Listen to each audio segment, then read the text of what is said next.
সকলোকে স্বাগতম জনাইছোঁ মোৰ ইউটিউব চেনেল কুমাৰ বসন্ত আছামলৈ 2019 চনৰ 10 নৱেম্বৰত যি টেট পৰীক্ষা অনুষ্ঠিত হৈছিল সেই টেট পৰীক্ষাৰ পেপাৰ 1ত যিখিনি গণিতৰ প্ৰশ্ন আছিলে সেই গণিতৰ প্ৰশ্নৰ মই ই সিৰিজৰখিনি সম্পূৰ্ণ কৰি দিবলৈ চেষ্টা কৰিম এইখিনি একেখিনি বেলেগ সিৰিজতো একেই প্ৰশ্নই থাকিব মাত্ৰ কুৱেশ্যনখিনি অকণমান অগা পিছা হৈ থাকিব গতিকে সকলোৱে ভিডিঅ'টো শেষলৈকে চাব আৰু যি 30টা প্ৰশ্ন আছে 30টা প্ৰশ্ন মই খণ্ডকে শেষ কৰি দিম বুজাই দিম কেনেকৈ হ'ল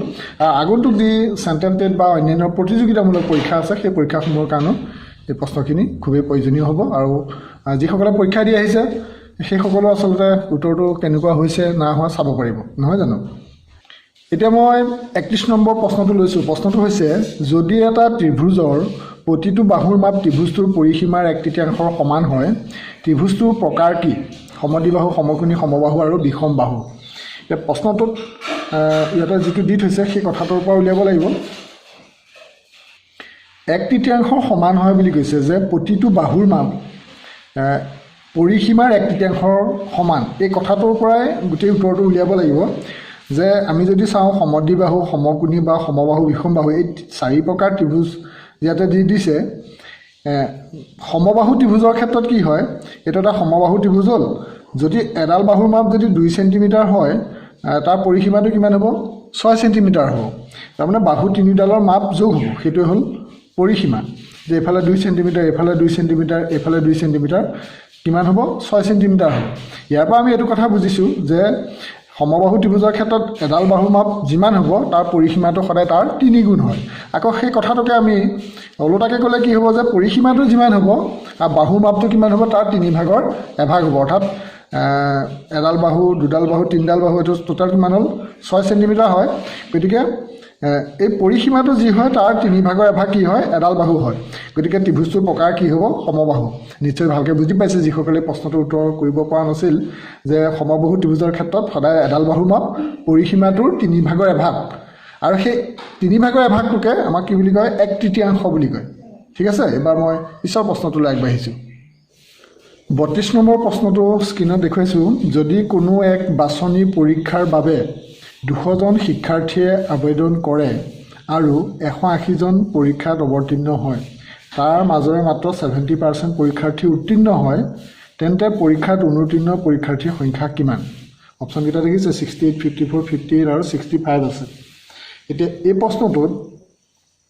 কিমানজন পৰীক্ষাৰ্থীয়ে আবেদন কৰে 200 পৰীক্ষাৰ্থীয়ে আবেদন কৰে এই কথাটো প্ৰয়োজন নহয় মানে অংকটো কেলকুলেশ্যন কৰোঁতে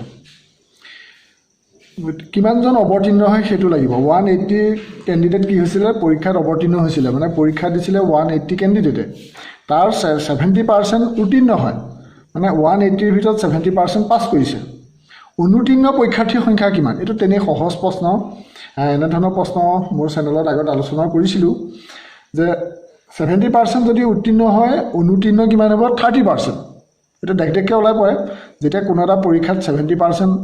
পাছ কৰিছে ফেইল কিমান কৰিলে মানে 30% ফেইল কৰিছে হয়নে নহয় 30% ফেইল কৰিছে 130 জন ফেইল কৰিছে এতিয়া মুঠতে পৰীক্ষাৰ্থী কিমান আছিলে 180 জন আছিলে গতিকে আমি যদি তাক পূৰণ কৰি দিওঁ তেতিয়া ওলাই পৰিব শূন্য এইটোৱে কটাকটি দি গ'ল এইটোৰ লগত এইটো কটাকটি দি গ'ল সমান 18 3 পূৰণ কৰিলে 54 হ'ল গতিকে অপশ্যন বিটো শুদ্ধ উত্তৰ নিশ্চয় যিসকলে পাৰিছিলেতো একো দিগদাৰ নাই পৰীক্ষাত যিসকলে যদি পঢ়াও নাছিলে নিশ্চয় এতিয়া ক্লিয়াৰকৈ বুজি পালে যে 70 আমাৰ এই 200টো ইয়াত প্ৰয়োজন হোৱা নাই 180তে হ'ব কাৰণ 180তে পৰীক্ষা দিছিলে নহয় জানো এতিয়া ইয়াৰ পিছৰ প্ৰশ্নটোলৈ আগবাঢ়োঁ এইবাৰ মই নেক্সট 33 কুৱেশ্যন নম্বৰটো লৈছোঁ এটা শ্ৰেণীকোঠাৰ সকলো ল'ৰাক এক ৰেখাত থিয় কৰোৱা হ'ল সেই শৃংখলত কোনো এক ল'ৰাৰ স্থান 2 মূৰৰ পৰা ঊনবিংশ পোৱা গ'ল শ্ৰেণীকোঠাত থকা ল'ৰাৰ সংখ্যা কিমান এতিয়া এইটো সংখ্যা ৰেখাৰ ওপৰত আহিছে এই প্ৰশ্নটো গতিকে সংখ্যা ৰেখাৰ সম্পৰ্কে আমি মোৰ চেনেলত আগত আলোচনা কৰিছিলোঁ যে সংখ্যা ৰেখাডালৰ ওপৰতে প্ৰশ্নটো সুধিছে এতিয়া এই শ্ৰেণীকোঠাটোৰ সকলো ল'ৰাক আমি ধৰি ল'লোঁ এনেদৰে থিয় কৰালে কোনো এক ল'ৰাৰ স্থান মানে ধৰি ল'লোঁ ল'ৰাজনৰ স্থান এইখিনিতে আছে এই ল'ৰাজনৰ স্থান এইফালে যদি সোঁফালৰ পৰা যদি আমি হিচাপ কৰোঁ এইটো 49 স্থানত পোৱা যায় মানে 19 নম্বৰ পজিশ্যনত থাকে আমি যদি সোঁফালৰ পৰা গণনা কৰোঁ 19 নম্বৰ পজিশ্যন আৰু বাওঁফালৰ পৰা গণনা কৰিলেও 19 নম্বৰ পজিশ্যনতে হয় 19 পজিশ্যন যিটো এই শৃংখলত কোনো এক ল'ৰাৰ স্থান 2 মূৰৰ পৰা 49 পোৱা গ'ল 2 মূৰৰ পৰা বুজি পাইছা যে এনেকৈ লাইন কৰি দিলোঁ এই মূৰৰ পৰা 19 পজিশ্যনত এই মূৰৰ পৰা 19 পজিশ্যনত এতিয়া শ্ৰেণীকোঠাত থকা ল'ৰাৰ সংখ্যাটো উলিয়াব লাগে এইটো বিশেষ জটিল কথা নহয় ইংৰাজীত কুৱেশ্যনটো হ'ব a class of boys stands in a single line one boy is 19th in order from both the ends how many boys are there in the class কেতিয়াবা পৰীক্ষাত যদি এনেকৈ 49 বুলি কওঁতে যদি বুজি পোৱাটো সুবিধা হয় তেতিয়া ইংৰাজীত প্ৰশ্নটো কি বুলি দিছে অকণমান চালে সুবিধা হয় এতিয়া মই প্ৰশ্নটো কেনেকৈ সমাধান কৰি দিছোঁ যে ল'ৰাখিনি এনেকৈ লাইন কৰিলে এইফালৰ পৰা চালে 19 নম্বৰ স্থান এইফালৰ পৰা চালে 19 নম্বৰ মানে এইফালৰ পৰা আৰু এইফালৰ পৰা এইটো সমান হয় মানে 19 নম্বৰ স্থান কেতিয়া হ'ব ইয়াত এজন দুজন তিনিজন এনেকৈ যদি লাইন পাতি থাকে তেতিয়া আমাৰ এইটো ক'ৰ পৰা ষ্টাৰ্ট হ'ব 1ৰ পৰা মানে এইফালে কিমানজন আছে 18জন আছে টোটেল বুজি পাইছে নিশ্চয় যে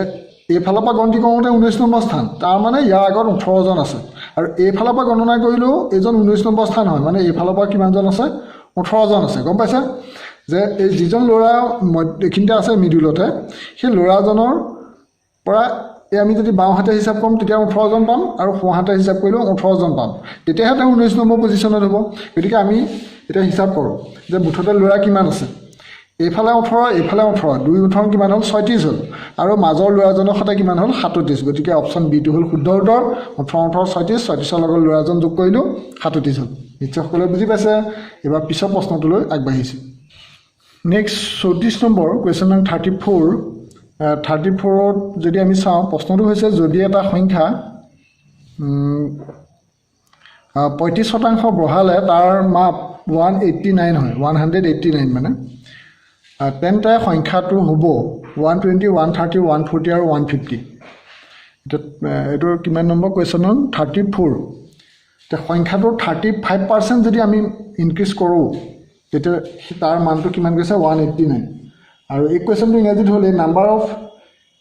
a number if increased by 35% becomes 189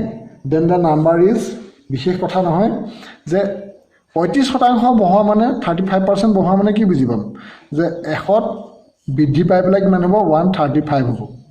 যদি নাম্বাৰটো 100 আছিলে তেতিয়া সেই 100টো বাঢ়ি পেলাই কি হ'ব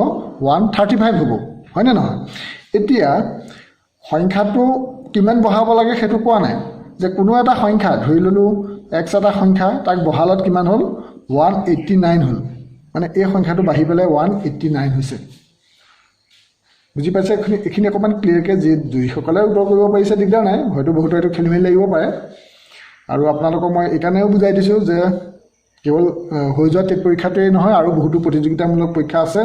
আপোনালোকে পঢ়া শুনাটো ধাৰাবাহিককৈ কৰি থাকক এই কথাখিনি শিকি থাকক বিভিন্ন ধৰণৰ প্ৰতিযোগিতামূলক পৰীক্ষা আপোনালোকে দিব পাৰিব বেংকৰ পৰীক্ষা আছে SSC পৰীক্ষা আছে গতিকে নিজক সাজু কৰি তোলক পঢ়া শুনা নেৰিব আৰু আগতে যিবোৰ শিকিলে পুনৰ মানে আপোনালোকে শিকি থাকক আৰু আগন্তুক চেণ্ট্ৰেল টেট আছে ডিচেম্বৰ মাহত আকৌ প্ৰতি বছৰে দুবাৰ হয়েই যিহেতু আপোনালোকে চাই থাকিব নিশ্চয় সফল হ'ব পাৰিব আৰু এতিয়া মই সেইকাৰণে এইটো বুজাই দিছোঁ যে 135% ইনক্ৰিজ হোৱা মানে 100 to 135 হয় তেতিয়াহ'লে এইটো এটা সংখ্যা এই সংখ্যাটো বাঢ়ি পেলাই কিমান হ'ল 189 হ'ল প্ৰশ্নটোত আকৌ সেই সংখ্যাটো সুধিছে মানে এই xৰ মানটো সুধিছে আমি ধৰা হ'ল সংখ্যাটো x তেনেকৈ নকওঁ তেনেকৈ কৰিলে দীঘল হ'ব এতিয়া মূল কথাটো হ'ল যে 135 যেতিয়া পাইছিলোঁ তেতিয়া সংখ্যাটো কিমান আছিলে 100 আছিলে হয়নে নহয় যে 135 হৈ থাকোঁতে সংখ্যাটো আছিলে 100 তেতিয়াহ'লে 189ত কিমান হ'ব এনেকৈ কৰে অংকটো যে 135 হওঁতে মূল সংখ্যাটো হ'ল 100 এটাকে 1ত কিমান হ'ব 135 ভাগৰ 100 189ত কিমান হ'ব এটা আমি কটাকটি কৰিম এনেকৈ কাটিম ধৰি লওক 5 কাটিলোঁ 5 20 100 5 ইয়াক কাটিলোঁ 5 দুগুণ 10 হ'ল 5 7 35 হ'ল আৰু আমি 27 ইয়াক ডাইৰেক্ট কৰিব পাৰোঁ কিন্তু নালাগে কৰিব আমি 3 কাটোঁ নহয় জানো 3ও কাটিব পাৰোঁ 9ও কাটিব পাৰোঁ এবাৰ 3 কাটিছোঁ 3 9 গুণ 27 আৰু এইটো কাটিলে কি হ'ব 3 6 গুণ 18 3 3 গুণ 9 ঠিক আছে এইকণ মই মহাৰি দিছোঁ তাৰপিছতে কি হ'ব 9টোৱে যদি আমি 63 হৰণ কৰি দিওঁ এই কিমান হ'ব 7 বাৰ গ'ল 7 গুণ 63 আৰু 7 20ক পইণ্ট কৰি দিলে কিমান হ'ব 140 হ'ব গতিকে অপশ্যন চিটো শুদ্ধ উত্তৰ কেনেকৈ হ'ল নিশ্চয় বুজি পাইছে গতিকে এনেদৰে আমি কটাকটি কৰি পেলাই অংকটো কৰিব পাৰোঁ এবাৰ মই নেক্সট কুৱেশ্যনটোলৈ আগবাঢ়িছোঁ নেক্সট 35 নম্বৰ যিটো কুৱেশ্যন 35ৰ সেইটো হৈছে যদি এটা চতুৰ্ভুজৰ কৰ্ণ দুটালে পৰস্পৰ লম্বভাৱে সমদ্বিখণ্ডিত কৰে তেন্তে সেই চতুৰ্ভুজটো এটা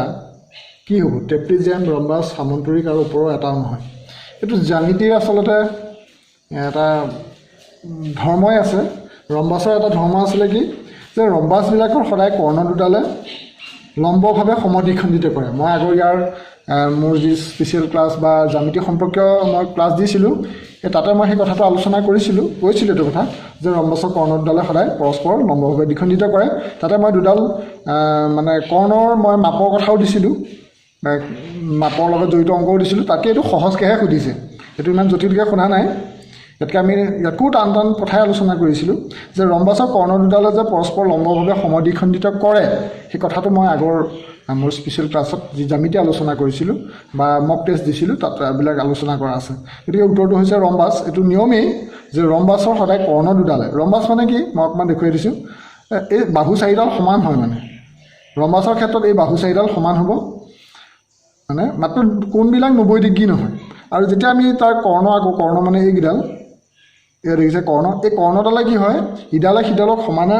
লম্বভাৱে সমদ্বিখণ্ডিত কৰে মানে প্ৰতিটো কোণ এই কোণবিলাক মানে এইটো যে কোণটো দেখিছে এই কোণটো 90 ডিগ্ৰী হ'ব এই কোণটো এইকেইটা কোণ এইটো কোণ 90 ডিগ্ৰী হ'ব আৰু কি হ'ব ইয়াৰ পৰা ইয়ালৈ যিমান দূৰ এইটো সমান হ'ব আৰু ইয়াৰ পৰা ইয়ালৈ মানে এইটুকুৰাৰ লগত এইটুকুৰা সমান এইটুকুৰাৰ লগত এইটুকুৰা সমান মানে সমদ্বিখণ্ডিত কৰে সমানে দুভাগ কৰে মানে দ্বিখণ্ডিত নিশ্চয় এইটো বুজি পাইছে আৰু মই যি 30টা প্ৰশ্ন আহিছিলে 2019 চনৰ 10 নৱেম্বৰত হৈ যোৱা টেট পৰীক্ষাৰ সেই 30টা প্ৰশ্নৰ আটাইকেইটা প্ৰশ্নই মই আপোনালোকক কৰি দিম আৰু আপোনালোকে আচলতে হৈ যোৱা পৰীক্ষাটো কোনটো শুদ্ধ হ'ল কোনটো শুদ্ধ নহ'ল জানিবলৈ নিশ্চয় আগ্ৰহী হৈ আছে কিন্তু এইখিনিতে মই আপোনালোকক এটা কথা কৈ থওঁ যে এইটোতো শেষ টেট পৰীক্ষা নহয় যে ইয়াৰ পৰীক্ষা দিলে আজৰি হ'ল এইটো নহয় আচলতে শিক্ষাটো এটা অবিৰত প্ৰক্ৰিয়া হয় গতিকে আপোনালোকে আগন্তুক যিসকলে টেট দিব চেণ্ট্ৰেল টেট মানে ডিচেম্বৰ মাহত হ'বলগীয়া তাৰ কাৰণে প্ৰিপেৰেশ্যন কৰক আৰু যিসকলে ফৰ্ম ফিল আপ কৰাও নাই সেইসকলে 2020 চনত যিহেতু মানে দুবাৰ টেট পৰীক্ষা হয় চেণ্ট্ৰেল টেট গতিকে তাৰ কাৰণে সাজু হওক আৰু আছাম টেট যেতিয়া পাতিব তেতিয়াও আপোনালোক সফল হ'ব পাৰিব অকল পৰীক্ষাৰ ফৰ্ম ফিল আপ কৰি আপোনালোকে পঢ়িবলৈ থ'লে নহ'ব তাৰ আগৰ পৰা আপোনালোকে প্ৰিপেৰেশ্যন কৰি থাকক আৰু এইবাৰ যিসকলৰ সফল হ'বই কিন্তু সফল হ'ব বুলিও আপোনালোক বহি নাথাকিব জীৱনত বহুতখিনি আপোনালোকৰ প্ৰতিযোগিতামূলক পৰীক্ষা আছে গতিকে শিক্ষাটো এটা অবিৰত প্ৰক্ৰিয়া আপোনালোকে ধাৰাবাহিকভাৱে অধ্যয়ন কৰি থাকক গেপ হ'বলৈ নিদিব আৰু বেংকৰ পৰীক্ষা SSC পৰীক্ষা বা আপোনালোকে APSC কাৰণেও সাজু হ'ব পাৰে নিশ্চয় নহয় জানো এতিয়া আপোনালোকে পঢ়াটো ধাৰাবাহিকভাৱে কৰি থাকক আৰু খুব সোনকালে হাইস্কুল টেট পৰীক্ষা হ'ব আপোনালোকে যদি হাইস্কুল টেট দিয়ে হাইস্কুল টেটৰ কাৰণে এতিয়াৰ পৰা প্ৰিপেৰেশ্যন কৰক আৰু শিক্ষাকৰ্মীসকলৰ কাৰণে যিটো স্পেচিয়েল টেট হ'ব গতিকে সোনকালে হ'ব গতিকে নতুন ঘোষণা হৈ থাকিব আপোনালোকে পঢ়া শুনা নেৰিব আৰু বিভিন্ন প্ৰতিযোগিতামূলক পৰীক্ষাৰ কাৰণেও সহায় হ'ব এইখিনি কথা ক'লোঁ আপোনালোকে এই ভিডিঅ'টো মই যিখিনি কৰি দিলোঁ কেনে পালে আৰু মই বাকীখিনিও কৰি দিম বুলি ভাবিছোঁ গতিকে আপোনালোকে সোনকালে কমেণ্ট কৰিব ভিডিঅ'টো ভাল পালে লাইক কৰিব শ্বেয়াৰ কৰিব আপোনালোকৰ মতামত যদি আপোনালোকে ইচ্ছুক এইখিনি জানিবৰ কাৰণে মোৰ কথাখিনিৰ লগত যদি একমত আপোনালোকৰ লগত মই আছোঁ ইউটিউবত চাৰ্চ কৰিব কুমাৰ বসন্ত আছাম আৰু যদিহে চেনেলটো প্ৰথমবাৰ কাৰণে চাইছে জল ছাবস্ক্ৰাইব কৰিব আৰু বেল আইকনটো প্ৰেছ কৰি থ'ব যাতে মই ভিডিঅ' দিয়াৰ লগে লগে পাবলৈ সক্ষম হয় থেংক ইউ ফৰ ৱাচিং জয় অসম